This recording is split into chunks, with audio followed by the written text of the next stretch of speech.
Let me tell you a story about the town of Colfax. A wealthy cotton planter named Meredith Calhoun owned 14,000 acres along the Red River, and he also owned 1,000 slaves, but we're going to get to them in a second. Now, he made his homestead along something called the Rigolet de Bon Dieu, the bayou of a good or just God. Now, the Red River, in one of its flood stages, as it's wont to do in one of its fits and twists, took over the course of the Rigolet de Bon Dieu, turning Calhoun's homestead into Calhoun's Landing. The place became very popular. Now, fast forward through the War for Southern Independence and into Reconstruction. The leaders of that New South wind up naming this parish after President of the Union, Ulysses S. Grant. They named the town after Grant's vice president, Schuyler Colfax. There was just a lot of bad sentiment around here in Reconstruction. About 300 blacks, remember these are probably most of them recently freed blacks, they start a ruckus. A lot of white people are killed. You can imagine what's coming up, the posses, the vigilantes. This town is on the verge of blowing. When the white establishment and the outside world gets wind of what's going on in Colfax, boy, they head up themselves a posse. Maybe some whiskey's passed around. Certainly the vigilantes get together, overpower the guards that are keeping some of the blacks under control. The whites round up about 40 blacks. They take them to a tree, and en masse, they're hanging. There was a Norman Rockwellian gas station in Colfax. The last time we came through, we took these pictures. This time we came through, and it was gone. We want to grab pictures of the old landmarks before they're all gone. Sometimes ugly new things get in the way of a good photograph. Don't worry, Senator Smith, we stuck it back in the post holes.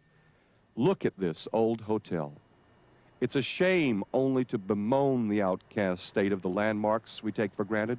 This time, Colfax will not fool us. We're going inside the Lesage Hotel before it's gone, too. Can I look in some of these? Well, I don't have the keys, Jim. Oh. Somebody didn't return their key. John Lesage used to run that old gas station they tore down. His family owned the hotel. Look at it. These are original 1902, and the second one built on this spot. You could see the river from the front windows before they put in that levee. You know, from this parlor, I'll bet a lot of businessmen and travelers had a beautiful view of the river right here, didn't they? The river was right down there, Jeff. It cost $8,500 to build the hotel and $2,500 for the furniture. My goodness. Do you remember how much it was to stay here a night? Oh, no. See, the business came from Red River.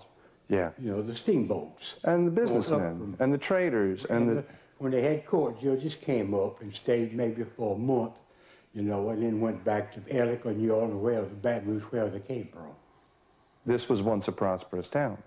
Well, no, not then, not those days. No? No. It was, had an old cotton house over there, and an old bank building over there, and just a few other structures in the house, and that was it. They operated on the, you know, on the river.